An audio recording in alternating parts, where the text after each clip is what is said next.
خطرناک حدود میں جا رہے ہیں، ریڈ زون میں جا رہے ہیں، نو گو ایریا میں جا رہے ہیں، اپنے آپ کو مشکل میں ڈال رہے ہیں۔ اس لیے جناب یہ ساری چیزیں اس لیے ہو رہی ہیں کہ آج رات ان کو روکا جا سکے، جسٹس عمر عطا بندیال صاحب کو، جسٹس اعجاز الاحسن صاحب کو، جسٹس منیب اختر صاحب کو روکا جا سکے، لیکن مجھے پورا یقین ہے، بلکہ پوری قوم کو یقین ہے کہ ایسا نہیں ہوگا، کیونکہ یہ آنریبل ججز نظریہ ضرورت کو دفن کرنے لگے ہیں۔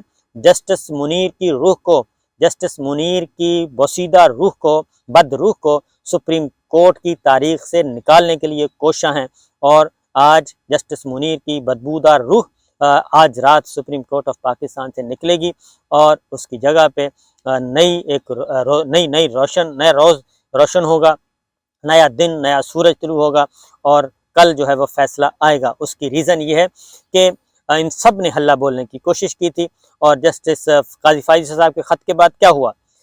وفاقی کابینہ کا بند کمرے کا اجلاس ہوتا ہے، پہلے پورا اجلاس ہوتا ہے، اس کے بعد افسروں کو نکال لیا جاتا ہے، اور فیصلہ ہوتا ہے کہ رجسٹرار سپریم کورٹ کو بلا لیا جائے وہاں سے، اور رجسٹرار سپریم کورٹ کون ہیں؟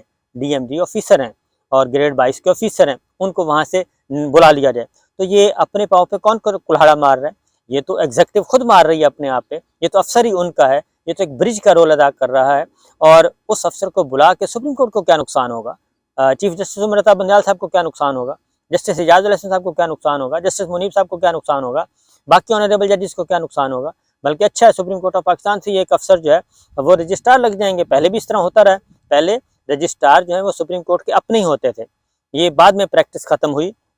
جسٹس رجسٹرار ایم اے فاروقی کے بعد، اس کے بعد جسٹس بڈھا خان رجسٹرار رہے ہیں، جسٹس محمد علی صاحب رجسٹرار رہے ہیں، وہ سپریم کورٹ کے اپنے آفیسر ہیں، تو اس لیے یہ تو اپنے آپ پہ کلہاڑا مار رہے ہیں، تو مارنے دیں ان کو۔ تو بہرحال وفاقی کابینہ کا اجلاس ہوا، اور اس میں کہا گیا کہ جی جسٹس قاضی فائز عیسیٰ صاحب کو ہم فل سپورٹ کریں گے۔ نہیں، وہ جسٹس قاضی فائز عیسیٰ کو سپورٹ نہیں کر رہے، وہ جسٹس قاضی فائز عیسیٰ صاحب کی بیڑی میں وٹے ڈال رہے ہیں، ان کی بیڑی میں سوراخ کر رہے ہیں، ان کا کیریئر تباہ کر رہے ہیں، یہ ہے بنیادی بات۔ لیکن بہرحال جی ہوگا کیا؟ اب اصل میں معاملہ کیا ہے؟ ہوگا یہ کہ سپریم کورٹ آف پاکستان ایک آرڈر پاس کرے گی۔ یہ چاہتے یہ ہیں کہ سپریم کورٹ کا کل فیصلہ آئے تو ہم اس پہ عمل نہ کریں، وہ فیصلہ آ جائے، اس کے بعد کسی بھی طریقے سے چیف جسٹس عمر عطا بندیال صاحب کو ہم ہٹا دیں عہدے سے، سیز کر دیں، ان کا عہدہ جو ہے ان کو فارغ کر دیں، جیسے افتخار چودھری صاحب کو کیا گیا تھا۔ لیکن وہ سب کچھ اس وقت ممکن ہوگا جب ایوان صدر میں صدر علوی صاحب کے علاوہ کوئی اور ہوگا، تو وہ ایک دندان شکن ڈاکٹر علوی صاحب بیٹھے ہیں، صدر مملکت ہیں، وہ ان کو ناکو چنے چبوائیں گے، اور ابھی تو انہوں نے اس بل کو قانون ہونے ہی نہیں دیا، جس بل کو انہوں نے بھیجا ہوا ہے۔ وہ 14 دن اپنے پاس رکھ سکتے ہیں، 2 دن ہو گئے ہیں، 12 دن وہ اور اپنے پاس رکھیں گے، اور وہ ٹھیک 10 دن کے بعد یعنی کہ 13ویں دن وہ واپس بھیجیں گے ان کو، اور وہ بل قانون نہیں بنے گا۔ ان کو اگر دوبارہ کروانا ہے تو پارلیمنٹ کا جوائنٹ سیشن بلا کے کروانا ہوگا۔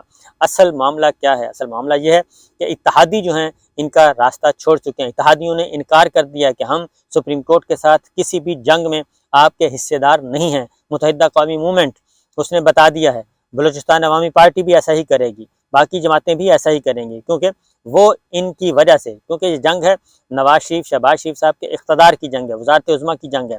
یہ اپنی جنگ میں ان کا ایندھن چاہیے، ان کی وزارتیں قربان کرنا چاہ رہے ہیں، ان کو نااہل کروانا چاہ رہے ہیں، لیکن نااہل ہوں گے تو وزیر اعظم شہباز شریف صاحب ہوں گے۔ یہ چاہتے کیا ہیں؟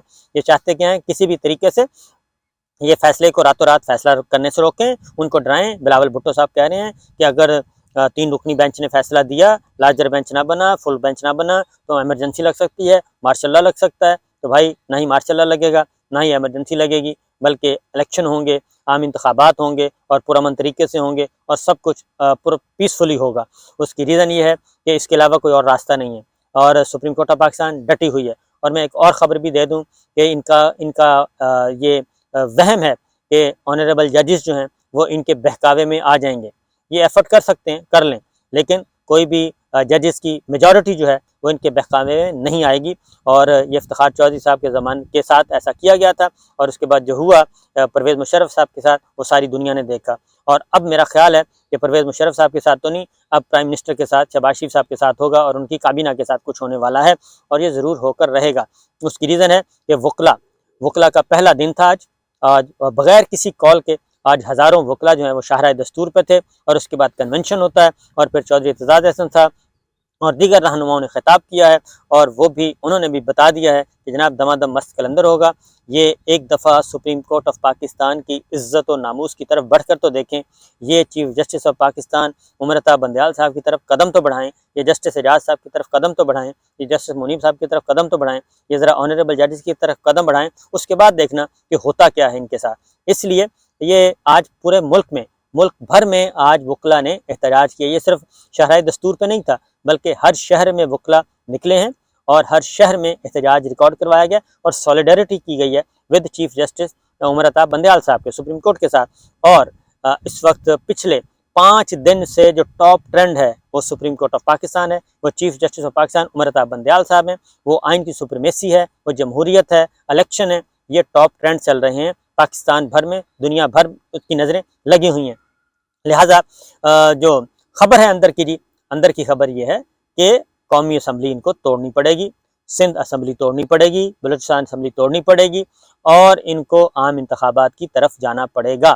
عام انتخابات زیادہ دور نہیں ہیں، کیونکہ ان کی جان نکل جائے گی کہ پنجاب کا الیکشن ہو، خیبر پختونخوا کا الیکشن ہو، اور اس میں پاکستان تحریک انصاف جیت جائے، اور اس کے بعد جب الیکشن ہو تو ان دونوں صوبوں میں پی ٹی آئی کی حکومت ہو، اور پھر جنرل الیکشن قومی اسمبلی کا ہو رہا ہو ان صوبوں میں، تو ان کی حالت کیا ہوگی؟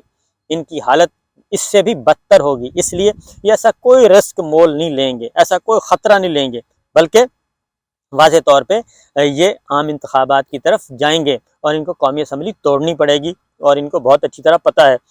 یہ جب چراغ بجھتا ہے اور دیا بجھتا ہے تو ٹمٹماتا ہے، پھڑپھڑاتا ہے، یہ وہی پھڑپھڑاہٹ ہے ان کی، اور ان کی وہی ٹمٹماہٹ ہے۔ یہ سورج، ان کا اقتدار کا سورج غروب ہو رہا ہے، اور اس اقتدار کے سورج کو غروب ہونے کے لیے یہ سب کچھ داؤ پہ لگانے کے لیے تیار ہیں۔ بدقسمتی سے تاریخ لکھی جا رہی ہے، بدقسمتی سے اس میں ہمارے بہت سے دانشور بھی شامل ہیں، اور وہ بھی انے واہ آنکھیں بند کر کے ایک غلط راستے پہ، غلط سائڈ پہ جا کے کھڑے ہوئے ہیں۔ اور سب سے بڑی بات یہ ہے کہ ایک اہم وکٹ جو ہے وفاقی کابینہ کی گر چکی ہے، اور کچھ اور وکٹیں بھی گرنے والی ہیں، اور اس کے بعد نہ رہے گا بانس، نہ بجے گی بانسری۔ تو میرا خیال ہے کہ لمبے شوز کرنے کے بجائے، ٹاک شوز کرنے کے بجائے، اور اپنے تجزیے کرنے کے بجائے، ایک نیریٹو بنانے کے بجائے، پاکستان کی قوم پہ کوئی اثر نہیں ہوگا۔ آپ 1 نہیں، 2 نہیں، 100 پروگرام کر لیں، 200 کر لیں، 1000 پروگرام کر لیں، پاکستان کی قوم بالکل ایک دوسرے موڈ میں جا چکی ہے، اور وہ وہاں سے واپس آنے کے لیے تیار نہیں۔ وہ صرف چاہتی ہے کہ انتخابات کروائے جائیں، اور اس مسلط شدہ سسٹم کو، ہائیبرڈ سسٹم سے ان کو نجات ملے۔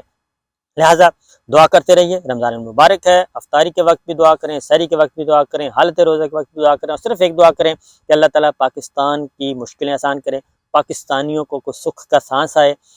ایک عجیب و غریب بدترین اس وقت دور گزر رہا ہے کہ اللہ معاف کرے کہ آٹے پہ ہمارے شہری، ہمارے پیارے معصوم شہری جو ہیں وہ جانیں قربان کر رہے ہیں۔ ایک 10 کلو آٹے کے بدلے میں وہ اپنی جانیں قربان کر رہے ہیں۔ آپ ذرا سوچیں کہ ان کی حالت ظاہر اس وقت کیا ہوگی، اور مجال ہے کہ اس حکمراں اتحاد کو، اس حکمراں طبقے کو کچھ ذرا بھر شرم آئے، اور بجائے اس کے کہ یہ کام کریں، پوری کی پوری ابھی بھی اندازہ کریں کہ آپ ایک چوری، ایک سینہ زوری، بلکہ ڈکیتی اس حد تک بڑھ چکی ہے کہ بجائے اس کے کہ سرنڈر کیا جائے اور آئین کا احترام کیا جائے، اور آئین کا احترام کرنے کے بجائے، جمہوری روایات کا احترام کرنے کے بجائے دھمکیاں دی جا رہی ہیں کہ مارشل لا لگ جائے گا، ایمرجنسی لگ جائے گی، ہم یہ کر دیں گے، ہم جسٹس قاضی فائز صاحب کے ساتھ کھڑے ہو جائیں گے۔ تو ماضی میں بھی آپ لوگوں نے دیکھا، تو ماضی میں دیکھ لیا کہ ویلن کون ہے اور ہیرو کون ہے۔ تو اس لیے جی قوم پوری دیکھ رہی ہے، فکر کرنے کی کوئی ضرورت نہیں۔ ان کے ہاتھ پاؤں سے سب کچھ، ان کے پاؤں کے نیچے سے زمین نکل چکی ہے، اور سر کے اوپر سے چھت۔ اس لیے یہ بیساکھیوں کی تلاش میں ہیں، لیکن وہ بیساکھیاں بھی اب ان کا ساتھ دینے کے لیے تیار نہیں ہیں۔ اجازت دیجیے، اللہ حافظ۔